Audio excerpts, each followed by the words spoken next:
لم ينجح الاتحاد في تضمين جراحه واستعادة نغمة الانتصارات بعدما سقط مجددا في فخ التعادل أمام الفيحاء بنتيجة 1-1 ضمن منافسات الجولة الخامسة من دوري روشن السعودي، ليواصل نزف النقاط للمباراة الثانية على التوالي ويترك جماهيره في حيرة وقلق.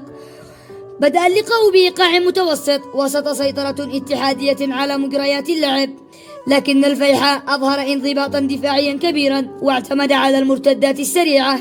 ومع نهاية الشوط الأول باغ تساكل الجميع عندما استغل هفوة دفاعية وسجل هدف التقدم للفيحاء في الدقيقة 45 ليصدم جماهير العميد التي كانت تنتظر انتفاضة هجومية مبكرة. وفي الشوط الثاني حاول الاتحاد العودة سريعا إلى أجواء اللقاء وضغط بكل قوة حتى تمكن أحمد الغامدي من إدراك التعادل في الدقيقة 64 بعد رأسية جميلة أسكنها الشباك ليعيد الأمل لجماهير النمور.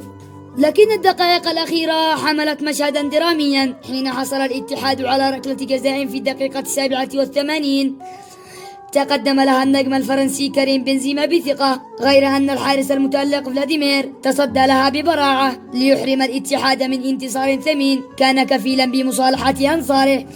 وبهذا التعادل تتواصل معاناة العميد الذي يبدو أن جراحه ما زالت مفتوحة بعد سلسلة نتائج غير مستقرة، لتبقى جماهيره تنتظر عودة للروح والهيبة إلى الفريق الذي طالما كان رمزا للقوة والإصرار في الكرة السعودية.